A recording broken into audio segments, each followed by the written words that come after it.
dernier.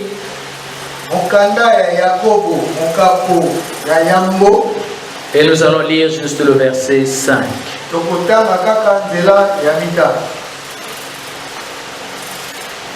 Jacques, chapitre 1, verset 5.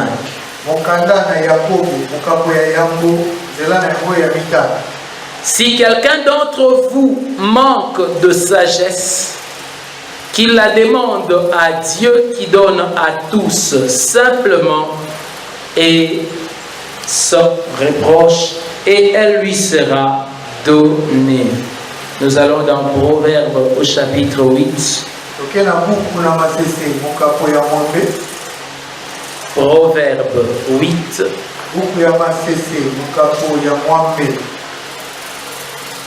Nous lisons du verset 11 au verset 23.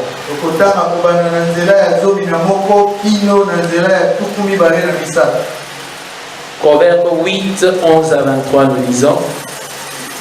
Car la sagesse vaut mieux que les perles. Elle a plus de valeur que tous les objets de prix. Moi, la sagesse, j'ai pour demeure le discernement et je possède la science de la réflexion. La crainte de l'Éternel, c'est la haine du mal. L'arrogance et l'orgueil, la voie du mal. Et la bouche perverse, voilà ce que je hais. Le conseil et le succès m'appartiennent. Je suis l'intelligence, la force est à moi. Par moi, les rois règnent, et les princes ordonnent ce qui est juste. Par moi, gouvernent les chefs, les grands, tous les juges de la terre. J'aime ceux qui m'aiment, et ceux qui me cherchent me trouvent. Avec moi sont la richesse et la gloire, les biens durables et la justice.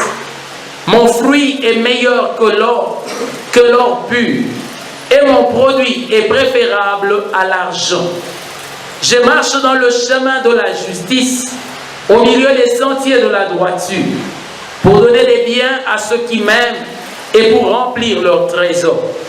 L'Éternel m'a créé la première de ses œuvres, avant ses œuvres les plus anciennes.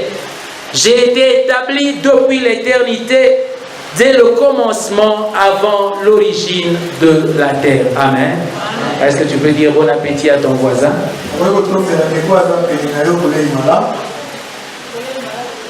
Et le thème sur lequel nous parlons, c'est quand tu manques. Et aujourd'hui, c'est le deuxième message. Nous avions commencé depuis dimanche. Nous devrions continuer hier.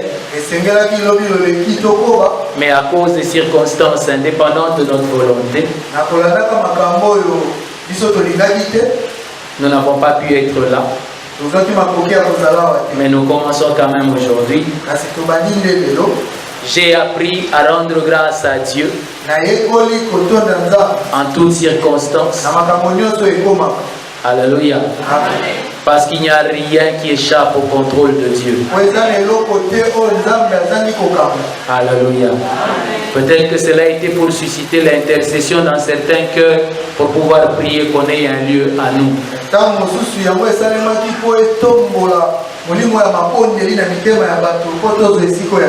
Amen.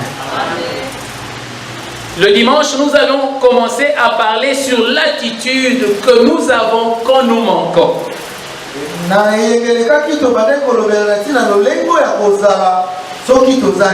En tant qu'enfant de Dieu, en réalité, il est anormal que nous puissions manquer. Parce qu'il est écrit, l'Éternel est mon berger. Je ne manquerai de rien. Nous avions dit que dans la vie de la foi, il y avait deux dimensions. Il y a la dimension de ce qui est écrit. Et puis la dimension de ce que nous vivons pratiquement. Et nous en avons parlé autrement en disant que c'est la dimension de la position et la dimension de l'expérience. Et nous avions vu que Malgré que par rapport à notre opposition, nous sommes comblés de tout. Il arrive que dans notre expérience, nous manquions quand même. Et comme l'apôtre Jacques est l'apôtre de la vie pratique, c'est comme ça qu'il dit que si quelqu'un manque, et en l'occurrence ici il parle de la sagesse, il dit qu'il la demande à Dieu. Amen. Et maintenant nous étions limités à ne pas prendre la sagesse là-dedans seulement. Mais pour dire qu'au travers de la sagesse, c'est toute une attitude de vie que Dieu nous demande.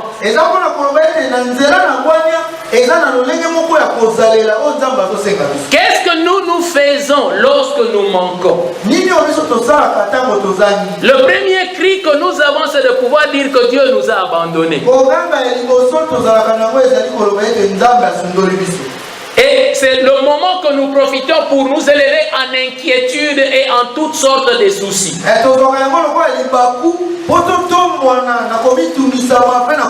Mais l'apôtre dit, si tu manques, demande. Alléluia. Dieu lui-même sait que ces choses-là, tu en as besoin. Mais il y a des choses pour lesquelles le Seigneur nous demande d'opérer un acte de foi pour aller les réclamer. Il dit, si quelqu'un manque de sagesse, qu'il la demande à Dieu, qui donne à tous sans reproche. J'aimerais ce soir parler un peu de la sagesse. Vous savez, la sagesse est très difficilement définie. Mais quand on dit la sagesse, tout le monde comprend plus ou moins ce que c'est. Parce que la sagesse est spirituelle. Alléluia. Il est très facile de définir des choses qui sont matérielles. Mais les choses sont spirituelles sont plus difficiles à définir. Vous savez, j'ai lu beaucoup de livres qui parlent des dons spirituels. J'ai suivi beaucoup de prédicateurs sur les dons spirituels. Et l'une des choses que l'on remarque, c'est que celui-ci définit tel don de cette manière, tel autre définit de telle autre manière.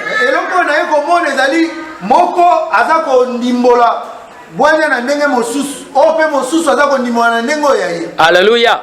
Alors je ne prendrai pas la peine ce soir de pouvoir essayer de définir la sagesse. J'aimerais que tu gardes ce que tu as intuitivement dans la pensée. Et je vais essayer de parler de la sagesse. La sagesse, c'est cette vertu chrétienne qui est célébrée dans les Écritures. On en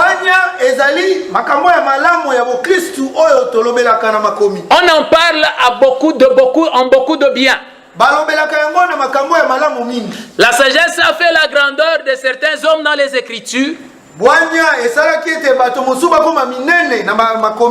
trouve de ce nombre-là les gens comme Joseph, les David, Salomon, Daniel.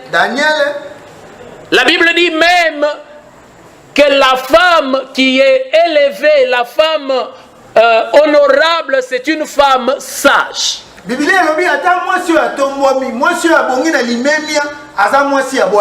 Bible dit même que l'Église qui va entrer avec le Seigneur dans les noces de l'agneau s'appelle une vierge sage.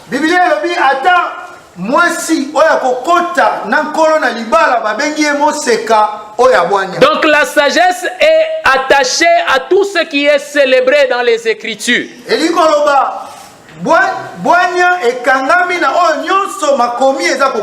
le passage de Proverbe que nous venons de lire parle de la sagesse comme si elle était un homme. Et elle se déclare elle-même en disant je suis la première des créations de Dieu. J'étais là lorsque le Seigneur était en train de tout créer. La sagesse dit qu'à lui appartiennent la richesse et la gloire. Les meilleurs biens, la longue vie, la bonne vie appartient à la sagesse.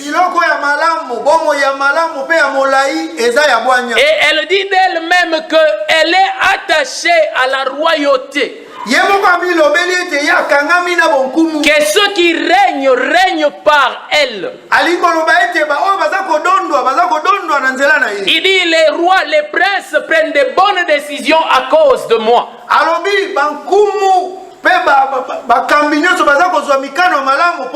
Et les Écritures approuvent cela. Vous savez, la sagesse, c'est peut-être l'un des dons de Dieu qui est le mal connu.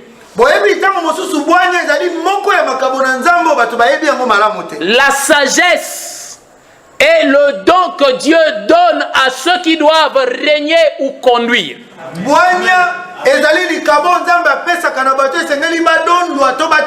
Lorsque Salomon devait conduire le peuple d'Israël et que le Seigneur s'est tenu devant lui et qui lui a demandé qu'est-ce que tu veux que je te donne, demande-moi une chose. Salomon lui a dit donne-moi la sagesse pour pouvoir juger ce peuple. Et la Bible dit que cela plut à Dieu, parce que la sagesse est le don de direction. La Bible dit même que non seulement c'est le don de ceux qui dirigent, mais c'est le don aussi par lequel on peut diriger. Quand vous lisez le livre d'Ecclésiaste au chapitre 7 verset 19, 7-19. La Bible dit ceci, que celui qui a la sagesse est plus fort que 10 chefs dans la ville. Alléluia. Je suis seulement en train de montrer comment la sagesse est célébrée dans les Écritures. À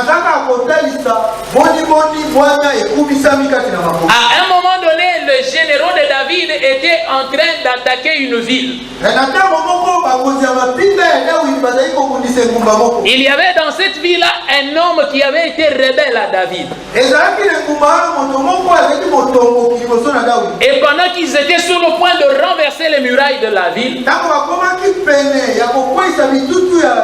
la Bible dit qu'une femme sage s'est levée. Et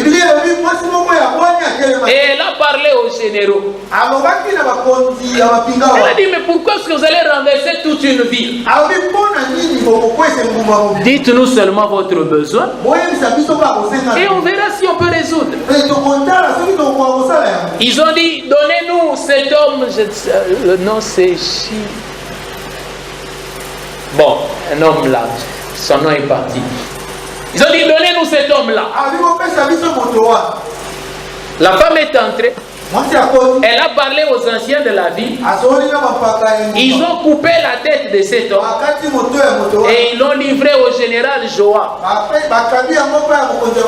Et l'armée d'Israël s'est éloignée de la ville. Et Salomon dit qu'un pauvre par sa sagesse a sauvé toute la ville. La sagesse renforce celui qui la possède. Alléluia. Et l'apôtre Paul va plus loin. Il dit, il faudrait que l'esprit de révélation soit attaché à l'esprit de sagesse. Vous le trouvez dans Ephésiens au chapitre 1er, verset 17. Il parle de l'esprit de sagesse et de révélation. Parce que Paul se rend compte que la révélation sans la sagesse et génocidaire. Amen. Je vous dis, si vous ne le savez pas, rencontrez seulement un prophète qui n'est pas sage et vous risquez d'avoir des problèmes. Vous vous imaginez, en tant que prophète, je rencontre une blanche en cours de route. Et puis je lui dis, maman, le Seigneur me montre une corne dans ton ventre.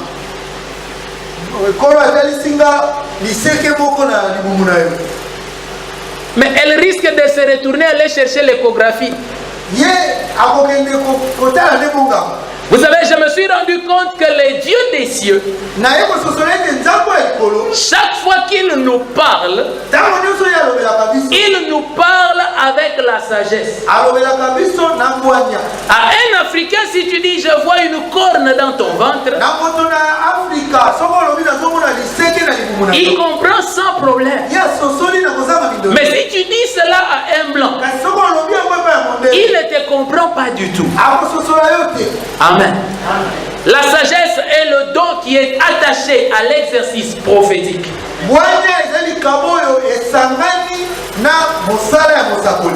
Quand vous regardez dans la Bible, dans le livre de Daniel, vous verrez que le roi a des visions, mais n'arrive pas à le comprendre par manque de sagesse. Alléluia. Donc, au travers de tout cela, nous voyons que la sagesse est vitale pour tout chrétien. Il n'y a que les vierges sages qui entreront au ciel. La Bible appelle les autres des folles. Alléluia.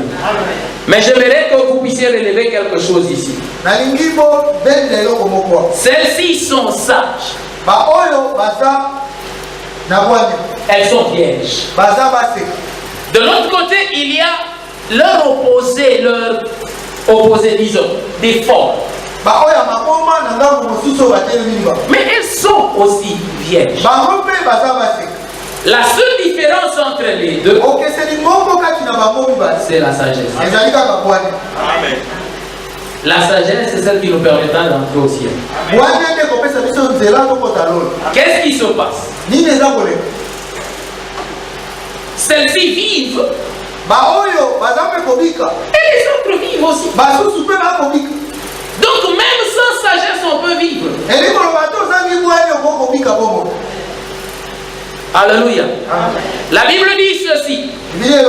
La femme sage bâtit sa maison. L'insensé la renverse de ses propres mains. Mais vous savez ce qu'il y a de bien dans tous les deux cas. Et les sages et les folles avaient des maisons. Dis à ton voisin que même la folle a une maison. On peut ne pas être sage et avoir une maison. Généralement, les Écritures appellent les fous, les stupides, les païens.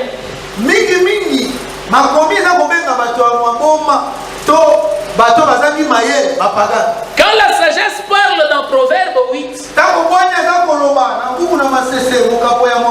la sagesse dit à moi l'argent. Les richesses sont à moi. Alléluia. Donc ne peuvent avoir la richesse que ceux qui ont la sagesse. Mais ce n'est pas vrai. Les païens que la Bible appelle des fous ont l'argent. Ils ont de l'or. La Bible elle-même reconnaît que souvent les justes, les saints de Dieu qui ont l'esprit de sagesse,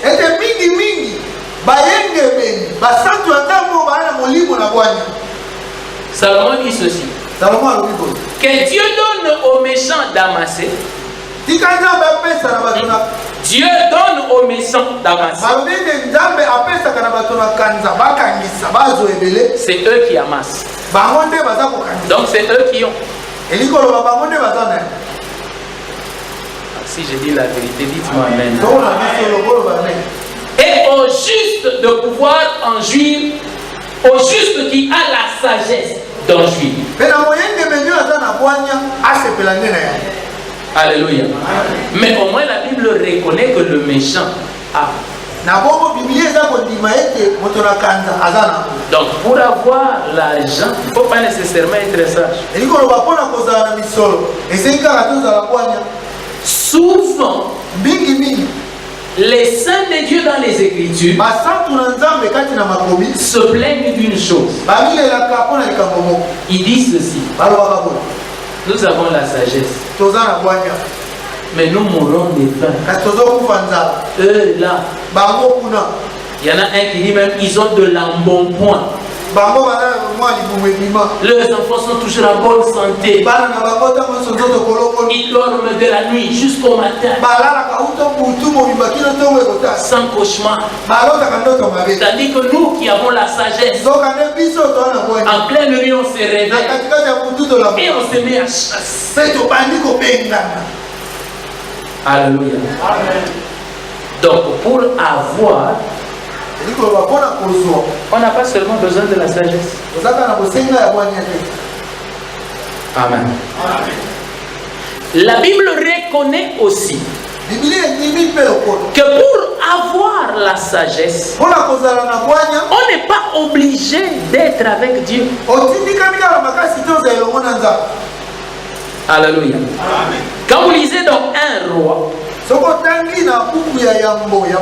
chapitre 4, verset 30-31. On est en train d'y parler de Salomon.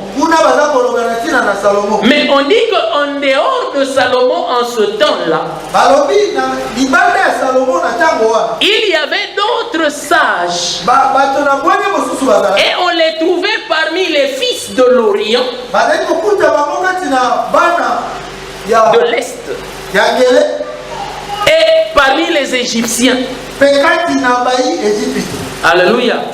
Quand vous lisez dans les Écritures, vous verrez par exemple dans le livre de Daniel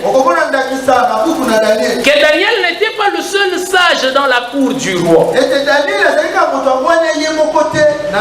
mais qu'il y avait d'autres personnes qui étaient considérées aussi comme sages, au point qu'il devait s'asseoir avec Daniel pour réfléchir sur les choses qui concernent le roi. Alléluia. Je reviens pour que tu comprennes. Dans Proverbe 8, la sagesse se vante de tout avoir.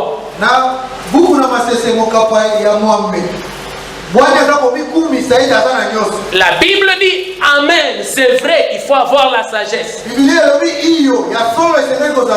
Mais dans la même Bible, et même dans notre expérience pratique, nous nous rendons compte que ceux qui n'ont pas de sagesse ont quand même les biens qui appartiennent à la sagesse.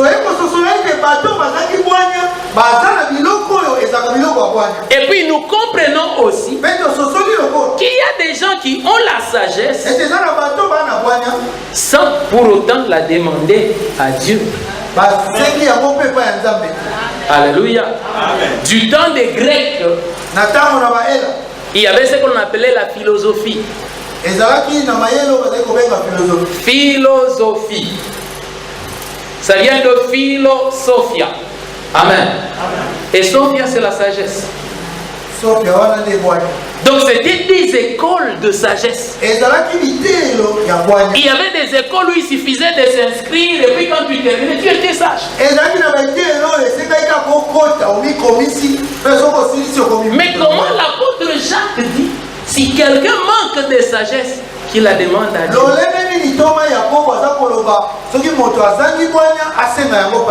Alléluia. En fait, Jacques enseignait toute une attitude de la vie.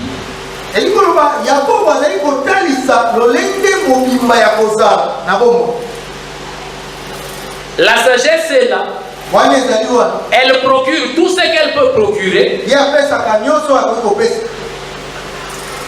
Mais il se fait que tu la manques. Et quand tu la manques, tu manques même les choses qu'elle peut procurer. Quand tu fais le constat que tu manques, la sagesse, Jacques dit, demande à Dieu. Ne fais pas comme les hommes. Parce qu'il y a deux attitudes parmi les hommes. La première attitude, c'est de se dire français qui me fallait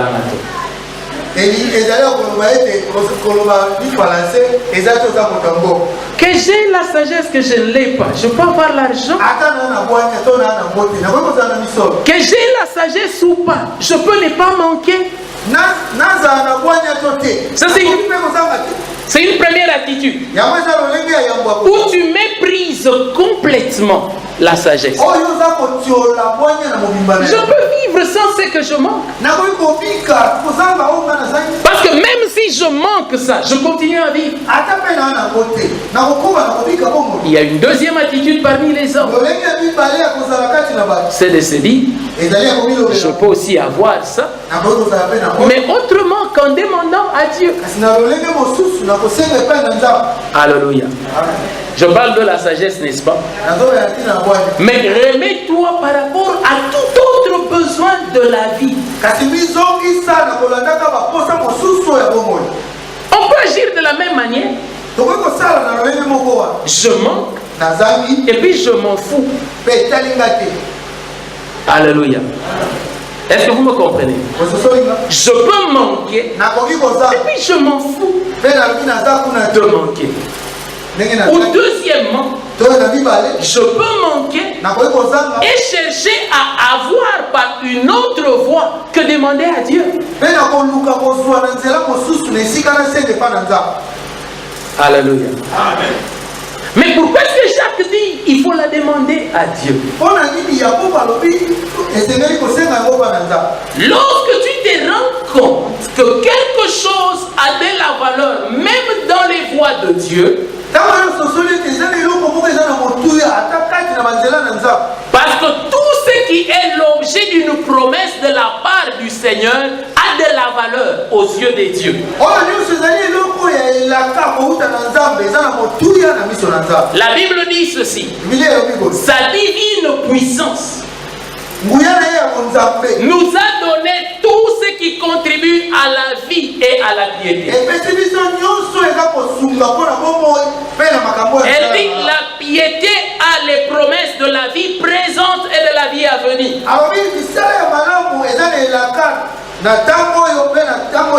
Pour les choses d'aujourd'hui et pour les choses de l'éternité. Alléluia. Vous avez faim? Amen. Je vais devenir pratique à un moment donné. Permettez que je fasse d'abord mon exposé comme ça.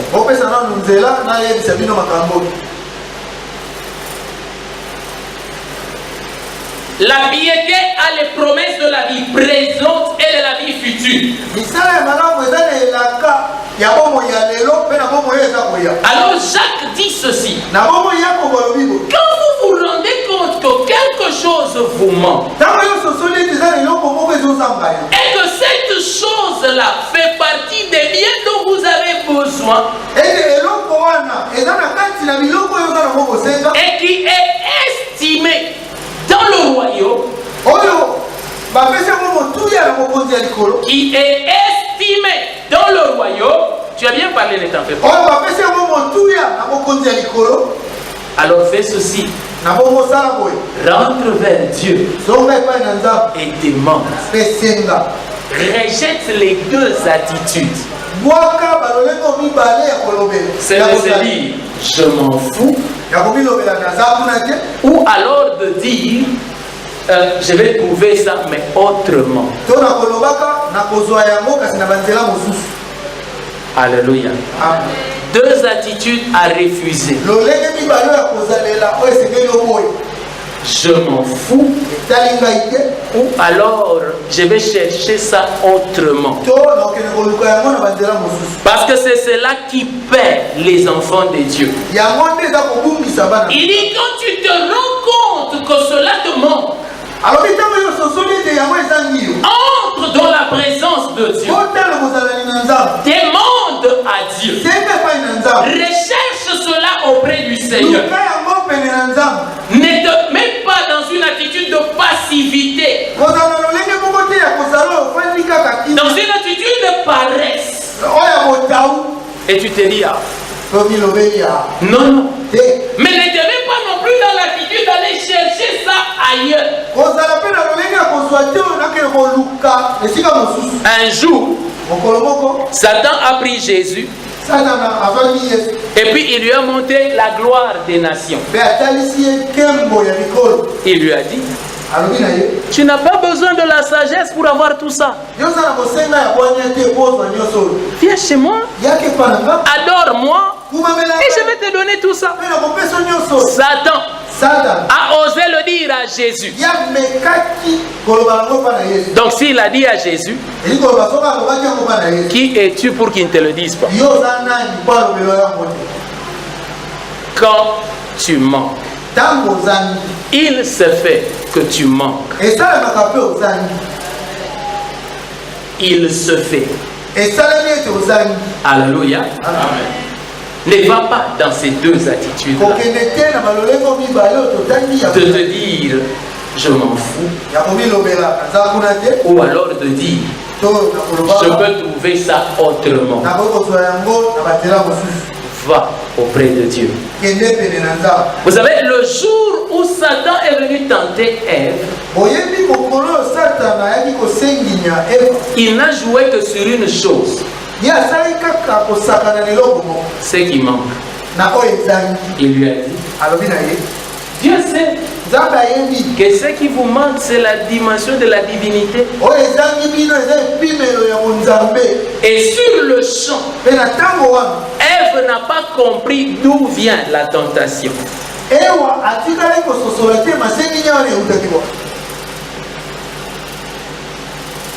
Manquer. Quand tu manques, pose-toi une question. Est-ce que c'est que je manque a une valeur par rapport au royaume? Est-ce que c'est vraiment indispensable? Alléluia. Parce que tout commence là. Il dit, si quelqu'un manque la sagesse, je me rends compte que je manque la sagesse. Et je comprends que la sagesse est une valeur dans le royaume. Quand tu manques, est-ce que ce que tu manques a de la valeur? Alléluia. J'ai soif. J'ai soif. Mais je veux du lait. Amen. Est-ce que pour que ma soif soit étanchée, il faudrait seulement que je prenne du lait?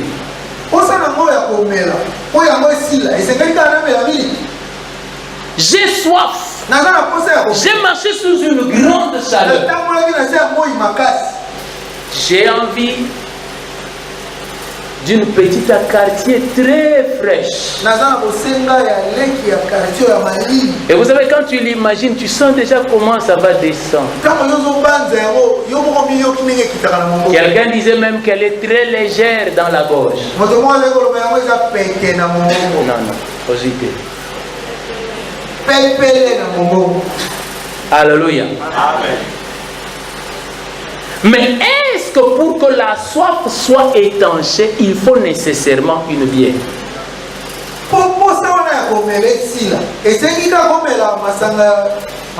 Sur la terre où nous vivons, c'est une terre des besoins. Parce que tu trouves qu'un riche est assis dans toute son opulence, en train de réfléchir à ce qui lui manque. Alléluia. Amen. La Bible raconte l'histoire du roi Akab. Akab était dans le palais. Il était roi sur Juda. Tout le monde l'honorait. Mais quelque chose lui manquait. La vigne de Naboth. Et comme ça. Est-ce qu'il en avait vraiment besoin? Non, non. Mais il a préféré tuer Naboth pour avoir son champ. Alléluia. Amen. Quand nous manquons en tant que chrétiens, la Bible nous appelle à identifier ce que nous manquons et à nous poser la question de savoir, est-ce que c'est vraiment important? Alléluia. Amen. Tout le monde met sur la tête Kabelo. Est-ce que c'est un péché? Non. Mais est-ce qu'à cause de Kabelo, tu peux prendre la décision d'abandonner la foi? Est-ce qu'on ne peut pas paraître aussi belle, propre, sans Kabelo?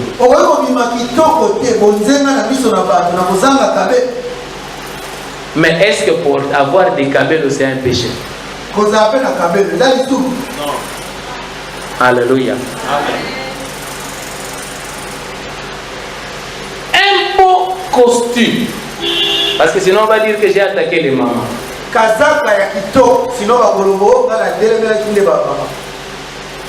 Au grand hôtel, ça peut aller dans les 1000 et au-delà. Alléluia. Si je vais acheter mon costume du côté Kato,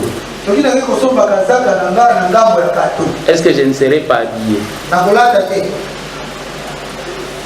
Amen. Amen. Faisons pire. Je vais carrément le chercher en plein grand marché. Et puis je sors, je vais au pressing. Est-ce que je ne serai pas habillé? Mon besoin ne sera-t-il pas accompli? Quand j'ai un besoin, j'ai un premier devoir, c'est d'identifier l'importance de ce besoin.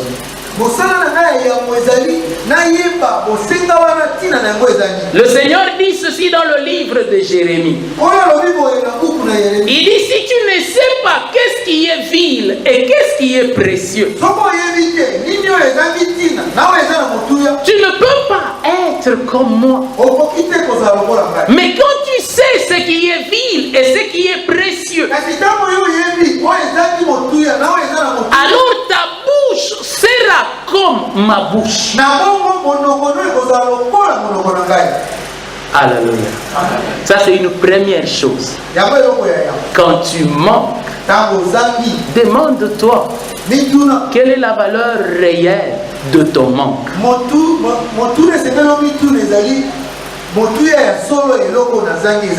Parce que au nom de ce que tu manques, tu peux te retrouver en train d'adorer Satan, alors que la chose n'était même pas nécessaire.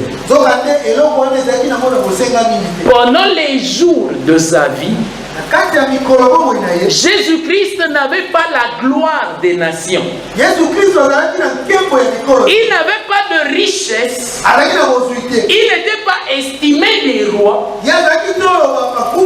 Mais cela ne l'a pas empêché d'accomplir les choses pour lesquelles il avait été appelé. La Bible dit ceci: cherchez premièrement le royaume des cieux, et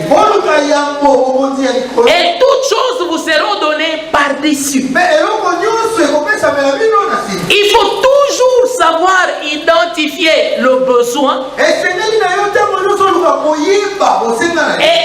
estimer le besoin. Vous savez, des fois, nous mourons dans nos cœurs devant ce que nous manquons. Alors qu'en réalité, nous n'avons pas nécessairement besoin de ça. Quelqu'un fait étudier ses enfants, par exemple, à Joyeux Lutin à Banda. Mais tous les jours, il s'arrache les cheveux. Il fallait que mes enfants soient à Aurore. Alléluia. C'est un manque. Il manque de quoi instruire ses enfants à Aurore. Et son manque est vrai et réel. Mais est-ce à cause de ça que les enfants ne doivent pas étudier? Parce que le besoin réel, qu'est-il? Est-ce Aurore ou l'instruction?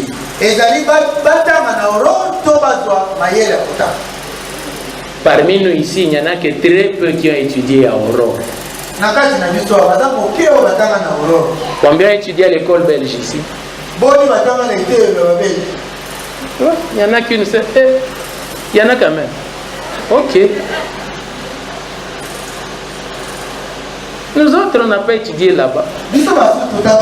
Mais le français, on le comprend. Et le calcul, on sait le faire.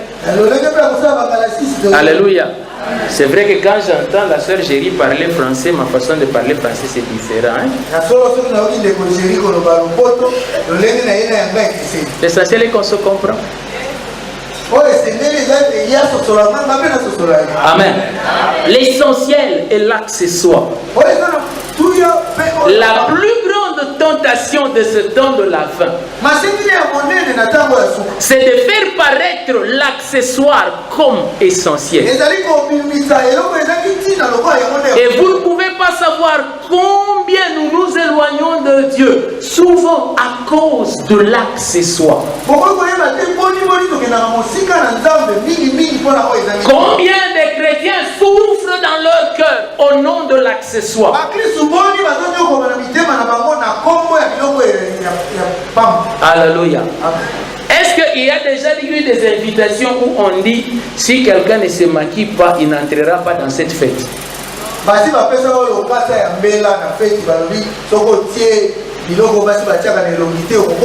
Est-ce que pour être belle, il faut seulement se maquiller?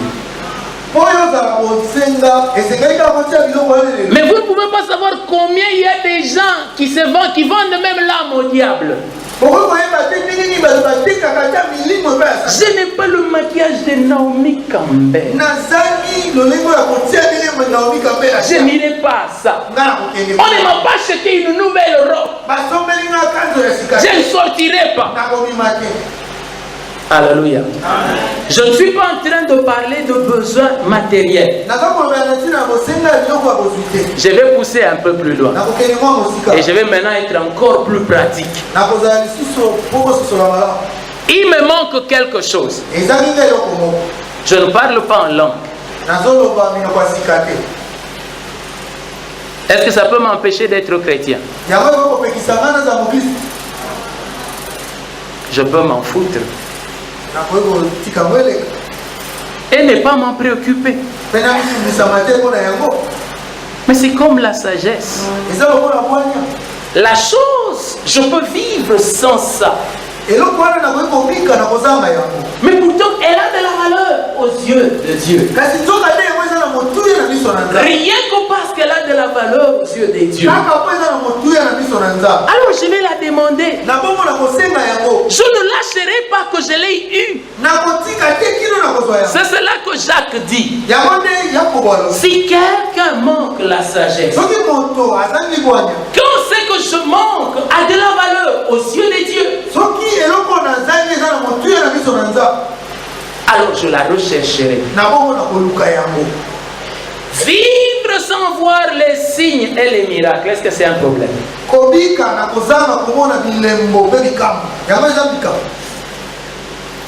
Vous avez vu que nous-mêmes, on n'a pas pu entrer ici. Mais pourtant, nous aimons les signes et les miracles.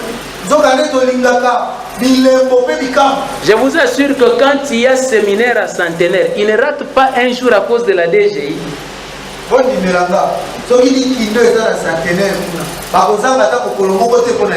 Est-ce qu'ils ont les signes et les miracles?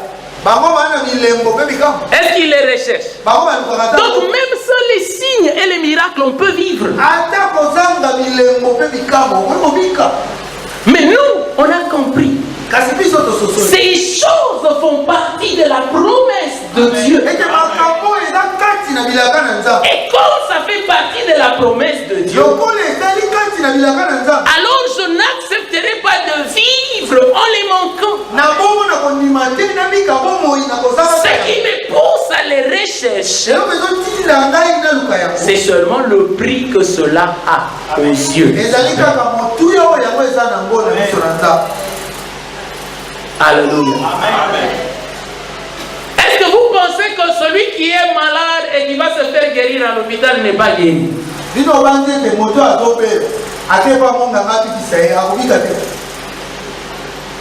On est guéri, n'est-ce pas? Mais Jacques dit ceci. Quelqu'un d'entre vous est-il malade? Qu'il appelle les anciens. Et la prière du juste a une grande efficacité. J'ai un besoin de guérison. Je peux le trouver ailleurs, mais je le rechercherai auprès du Seigneur. Alléluia. J'aimerais que cela devienne la vie de tout un chacun d'entre nous. Devant tout besoin qui se propose dans ta vie, vérifie un peu. Si je ne prends pas le lait, si je prends l'eau, est-ce que ça ne va pas finir? Alléluia. Tu peux te tuer si tu n'arrives pas à déterminer ça. Mais quand tu te rends compte que cette chose est importante par rapport aux voies du salut, alors recherche ça. Demande cela.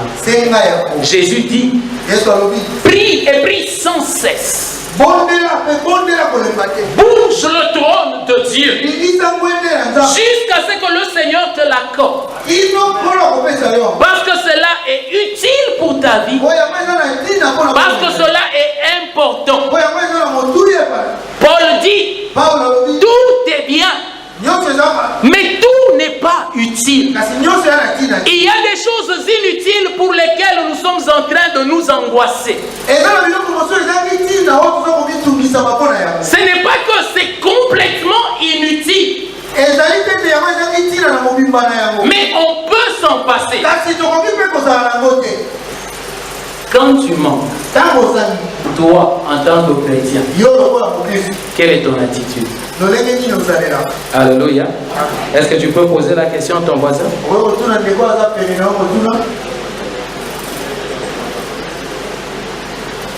Alléluia. L'œuvre du diable en ces temps de la fin, c'est de nous amener à regarder les choses qui sont futiles comme étant utiles. Alléluia.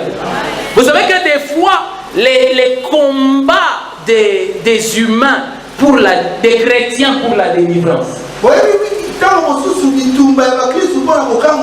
sont des fois des combats inutiles. Alléluia. C'est comme vous trouvez un enfant, une fillette de 6 ans, et qui entre en retraite. Seigneur, mes saints, je demande mes saints, au nom de Jésus, tout l'esprit de blocage, je brise ça. Vous pensez qu'elle va voir ce qu'elle recherche? Alléluia. Même si elle jeûne 40 jours et 40 nuits. Mais est-ce que vous pensez que ce qu'elle recherche est inutile? Mais seulement, elle ne le recherche pas au bon moment. Le temps fera paraître ces choses. Il y a des délivrances qui s'acquièrent seulement par la connaissance. Un jour, un frère est venu me voir. Ce frère-là, c'est un serviteur de Dieu. Et il me dit, pasteur, j'aimerais que tu pries pour moi. J'ai un problème de femme de nuit. En tout cas, je suis très attaqué. Alors, je me suis dit que je viens me confier à un homme de Dieu. Je l'ai regardé. Et puis, je lui ai dit, frère, tu es serviteur de Dieu, n'est-ce pas? Tu as le Saint-Esprit. Tu crois que Dieu a aussi mis des anges à tes côtés? Il me dit oui. Je dis donc, tu vois. Imagine un peu. La femme de nuit arrive. Elle dépasse les anges. Elle arrive. Elle trouve le Saint-Esprit. Elle dit, laisse-moi place.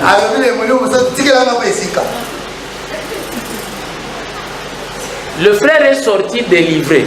Je n'avais pas prié pour lui. Parce qu'il y a beaucoup de besoins qui nous sont imposés.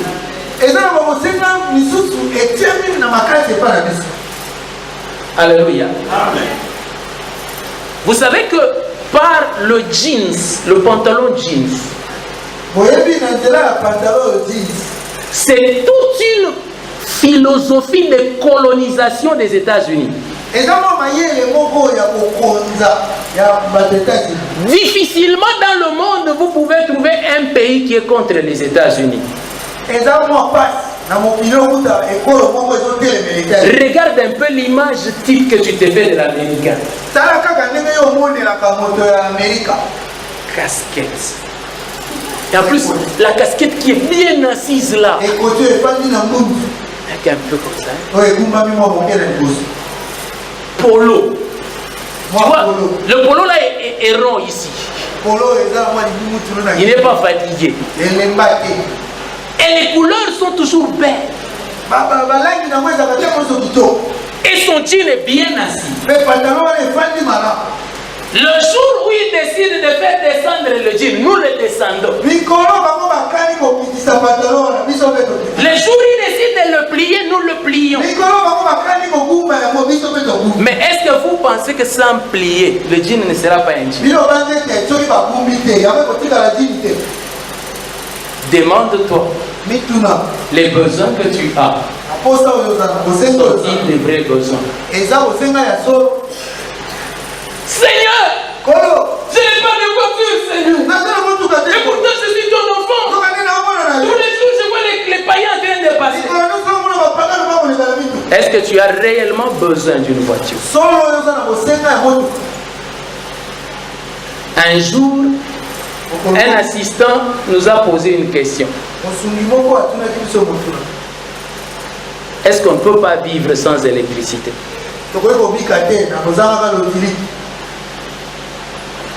Et il a commencé à nous démontrer qu'on peut vivre sans ça.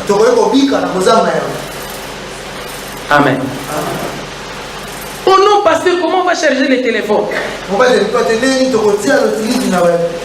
Mais vous n'avez pas appris que nos grands-parents avaient déjà des tam-tams qui communiquaient entre villages.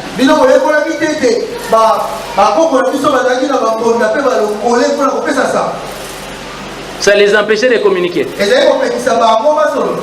Alléluia. En tant que chrétiens, quand nous manquons, demandons-nous, est-ce que ça, je le manque réellement? Est-ce que je ne peux pas vivre sans ça? Et quand tu trouves que c'est important, et que cela est important même par rapport au royaume, alors demande-toi, quelle est ton attitude? Est-ce que tu le recherches auprès de Dieu? Ou alors tu t'en fous? Ou tu le cherches autrement? La Bible dit, recherche cela auprès de Dieu. Amen. Premièrement, vérifie l'importance de ton besoin. Deuxièmement, quand tu te rends compte que ton besoin est vrai, ne t'en fous pas. Vous savez, un chrétien constate qu'il manque, il ne connaît pas un verset. Il ne sait pas là où se trouve le livre de Naoum. Naoum. Dans la Bible. Quand il s'en rend compte, c'est bien. Même si je ne connais pas Naoum. Je suis enfant de Dieu. Non, non. La Bible dit que la parole de Dieu habite en vous abondamment. Ne t'en fous pas. Mais plutôt applique-toi à rechercher. Et Seigneur, donne-moi. Comment cette chose existe dans la Bible que j'ai entre les mains et moi je ne l'ai pas. Un jour, je me posais toujours la question de savoir pourquoi on a écrit des généalogies dans la Bible.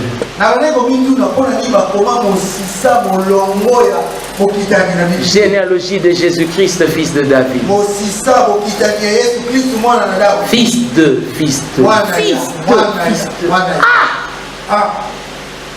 Et puis je suis allé dans une église à Cité Mobutu. Et un homme de Dieu prêchait. Il a lu la généalogie. Et c'est sur ça qu'il a prêché. Qu'est-ce qu'il a dit? Vous voyez tous ces noms-là, ce sont des gens que l'on pouvait ignorer. Et ils ne changeraient rien notre foi. Mais nous les connaissons. Non à cause de ce qu'ils sont, mais à cause de leur postérité. Jésus de Nazareth. Alléluia. Et j'ai compris pourquoi Dieu avait cité les noms. Ces gens, tous ceux-là n'avaient pas fait des exploits. Mais parce qu'ils sont des ancêtres du Christ, automatiquement ça leur donne la valeur. Au point que la valeur de leur vie n'est pas attachée à eux, mais à Christ en eux.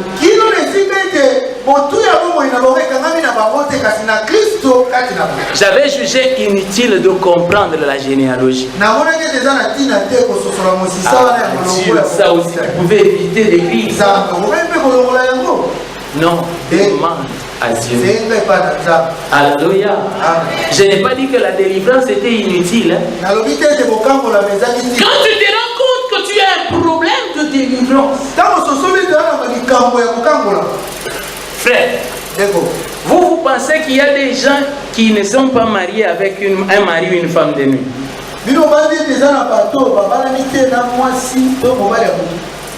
Il y en a. Moi j'en connais. Ça ne les a pas empêchés de se marier. Donc tu peux t'en foutre et vivre avec. J'ai même connu une maman qui se lavait bien avant d'aller dormir. Mais ce n'était pas pour son mari. C'est parce qu'elle savait que le mari de nuit va venir. Elle a appris à vivre avec.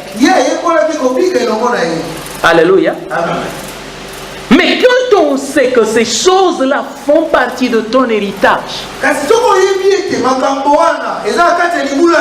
on ne lâche pas. On vient dans les ponts de Dieu et on lui dit, je ne te lâche pas, que tu n'aies béni. Amen. Alléluia. Est-ce qu'on peut incliner nos têtes dans la prière?